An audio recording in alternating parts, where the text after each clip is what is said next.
Hi అండి. అందరికీ నమస్కారం. Welcome to my channel. ఈ వీడియోలో ఏపీ ప్రభుత్వ ఉద్యోగులకు మరియు పెన్షనర్లకు పెండింగ్ 2 డీఏలు అలాగే మరియు 30% ఐఆర్ మంజూరు ఫైల్‌పై సీఎం సంతకం.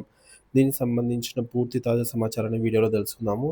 వీడియోనైతే ఎక్కడ గాని స్కిప్ చేయకుండా ఎండ్ వరకు చూసేయండప్పుడే ఇన్ఫర్మేషన్ పూర్తిగా అర్థమవుతుంది. అలాగే వీడియో చూస్తున్న ప్రతి ఒక్కరు వీడియోకి లైక్ చేయండి ఫ్రెండ్స్.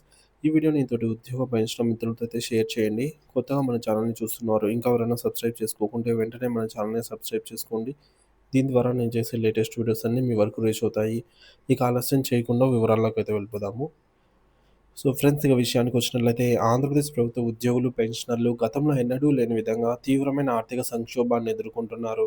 గత ప్రభుత్వ హయాంలో పేరుకుపోయిన బకాయిలు నేడు సుమారుగా 25,000 కోట్లు భారీ మొత్తానికి చేరుకోవడంతో వారి జీవితాలు అస్తవ్యస్తంగా అయితే మారాయి. కొత్తగా ఏర్పడిన ప్రభుత్వంపై ఎన్నో ఆశలు పెట్టుకున్నప్పటికీ హామీల అమలులో జరుగుతున్న జాప్యం వారిలో తీవ్ర అసంతృప్తిని, నిరాశను నింపుతోంది. బకాయిల సుడిగుండంలో ఉద్యోగులు, పెన్షనర్లు. ప్రభుత్వం నుంచి ఉద్యోగులకు, పెన్షనర్లకు రావాల్సిన బకాయిల జాబితా చాలా పెద్దది. ఈ బకాయిల చెల్లింపులో జాప్యం వారి నెలవారీ బడ్జెట్‌ను తలకిందులు చేస్తోంది.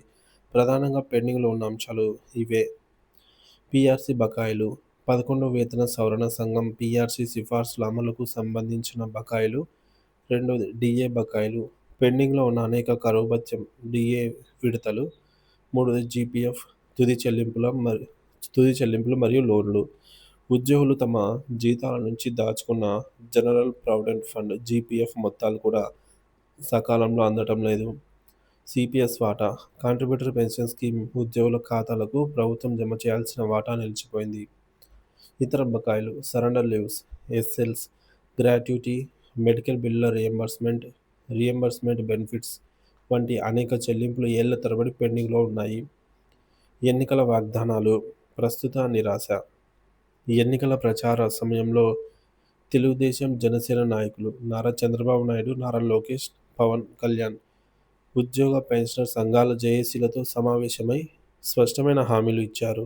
అధికారంలోకి వచ్చిన వెంటనే పెండింగ్ బకాయిలన్నీ క్లియర్ చేస్తామని, మధ్యంతర భృతి, ఐఆర్ ప్రకటిస్తామని మాట ఇచ్చారు. కానీ ప్రభుత్వం ఏర్పడి నెలలు గడుస్తున్నా ఆ హామీల అమలు దిశగా అడుగులు, కఠినమైన చర్యలు కనిపించకపోవడం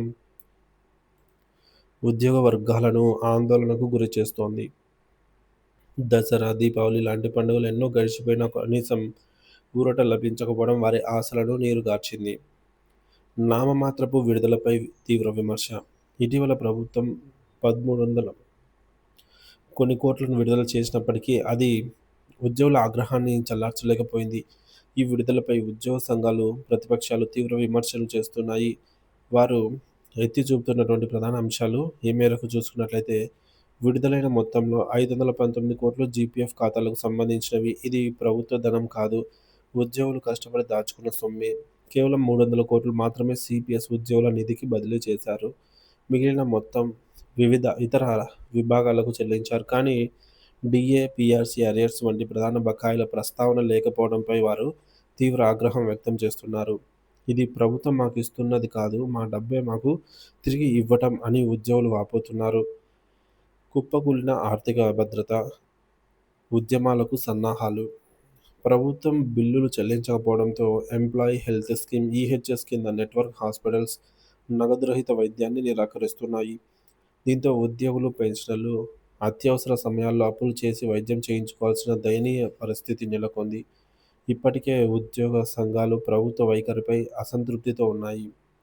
2022 జూలై నుంచి రావాల్సిన 12వ పీఆర్సీ కమిషన్ను వెంటనే నియమించకపోవడం, 2024లో రావాల్సిన 2 డీఏలు పెండింగ్‌లో ఉండటం, ఇచ్చిన హామీలను ప్రభుత్వం విస్మరిస్తే ఉద్యమాలే శరణ్యమని ఎస్టీయూ నేత రామకృష్ణ వంటి వారు హెచ్చరిస్తున్నారు. ప్రభుత్వంపై సంఘటిత ఒత్తిడి తీసుకురాకపోతే ఈ సమస్య పరిష్కారం కాదని సాధారణ ఉద్యోగులు అభిప్రాయపడుతున్నారు. ప్రభుత్వం స్పందించేనా అంటే, సంక్రాంతి కానుకగానైనా ఏదైనా ప్రకటన వస్తుందని ఆశించిన ఉద్యోగులకు నిరాశ ఎదురైంది. కనీసం ఉగాది నాటికైనా ప్రభుత్వం తమ గోడును పట్టించుకోవాలని కోరుతూ ఉన్నా బడ్జెట్‌లో 25,000 కోట్ల బకాయిల చెల్లింపులకు స్పష్టమైన కేటాయింపులు చేయకపోవడం, ఐఆర్ ప్రకటించకపోవడం వారిలో అనుమానాలను పెంచుతోంది. ప్రస్తుతానికి పీఆర్సీ, డీఏ ఐఆర్ విషయంలో త్వరలో ఒక సానుకూల వార్త రావచ్చని ఉద్యోగ వర్గాల్లో ఒక చిన్న ఆశ మిగిలి ఉంది. ప్రభుత్వం తక్షణమే ఉద్యోగ సంఘాలతో చర్చలు జరిపి, వారి న్యాయమైన డిమాండ్లపై సానుకూల నిర్ణయం తీసుకొని, వారి ఆర్థిక కష్టాలను గట్టెక్కించాలని లక్షలాది మంది ఉద్యోగులు, పెన్షనర్స్ ఆశగా ఎదురుచూస్తున్నారు. లేని పక్షంలో రాష్ట్రం మరొకసారి ఉద్యమ కార్యాచరణకు సిద్ధం కాక తప్పదని స్పష్టమవుతోంది. ఏపీ ఉద్యోగుల ఆవేదన 25,000 కోట్ల బకాయిల భారం. ప్రభుత్వ హామీలు ఏమయ్యాయి? పెండింగ్ బిల్లులతో తీవ్ర ఆర్థిక ఇబ్బందులు. ఉద్యమాలకు సిద్ధమవుతున్న ఉద్యోగ సంఘాలు.